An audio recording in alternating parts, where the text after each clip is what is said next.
у меня сегодня много дела, надо память до конца убить, надо, чтобы душа окаменела, надо снова научиться жить. Это не урок литературы, здесь все совмещено. Сегодня школьникам не придется отвечать на сложные вопросы, они с интересом слушают экскурсовода. А каждая находка в музее исторического факультета Ингушского государственного университета – кропотливая работа студентов и преподавателей прикоснуться к истории в прямом смысле этого слова. Были вот такие большие платки, которые были в тот период распространены.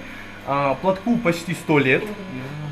Он 1937 года, он принадлежал хозяину Горбакову и Айсет Османовне также. Его сдали в наш музей. И вы можете представить примерно, как выглядели ваши прабабушки, ваши бабушки в момент депортации.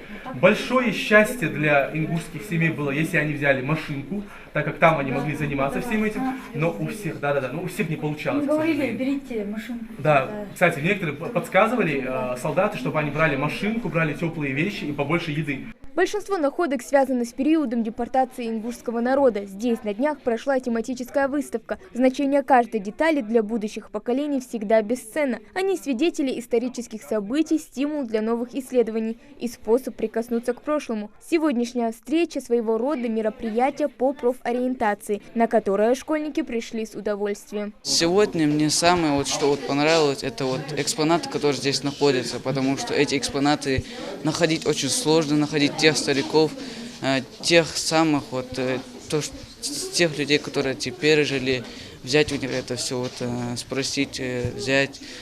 Это самое главное, чтобы они это отдали, чтобы это выставку отдали, чтобы это сейчас нынешние знали, что было раньше, как жили люди, как они, что было, какой быт, что они пережили. Но сегодня говорят не только о музее и его экспонатах. Ребятам рассказывают обо всех тонкостях факультета, его преимуществах и интересных фактах. Если некоторые школьники только недавно задумались о выборе будущей специальности, то для Идриса Бисаева, к примеру, эта тема уже давно закрыта. Среди множества вариантов он уже выбрал свою профессию – архитектора. Но пока к университетской жизни школьник не готов. Было интересно посмотреть на студентов, которые сидели и писали контрольную. Единственное, что пугало, это было то, что на паре придется сидеть 80 минут, а перемены только 10. Было интересно, и учителя тоже находят общий язык с ребятами, которые там сидят. А вот Мухаммад Али Мальсагов только сегодня определился с выбором будущей профессии. Экскурсовод вдохновил. Теперь задумывается об историческом факультете серьезно, поэтому прямо сейчас подумывает о написании школьной тематической статьи. При поступлении это может ему помочь. Если честно, я бы хотел спросить у стариков. Они же знают больше, чем экскурсоводы. Они же это сами пережили. Вот я бы хотел спросить это у стариков. Да. Они бы рассказали больше. Интересно узнать.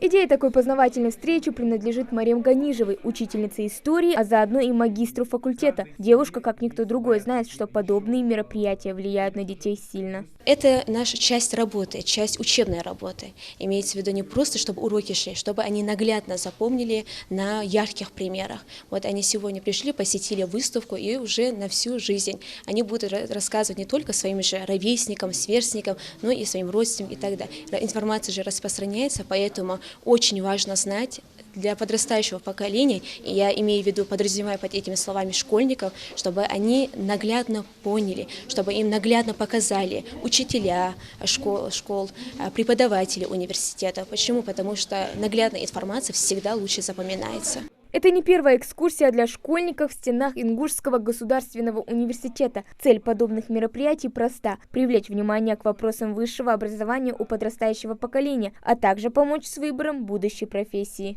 Надо сказать о том, что исторический факультет, у нас такая проблема существует, что он классический мужской факультет был всегда, а сейчас очень мало студентов, именно парней, и мы всегда стараемся проводить такую работу в школах, ездим сами, участвуем с открытыми лекциями в школах. И за последние эти 2 года динамика уже видна. В этом году у нас первокурсников 54 человека поступило, если сравнивать с прошлым годом всего лишь 27 было. Поэтому для нас это очень важно, для нашего факультета. Сегодняшний день каждому из ребят запомнился по-разному. День по программе профориентации явно пошел на пользу. Это видно по эмоциям. Хавгагиева, Хамзат Халухоев, Новости 24.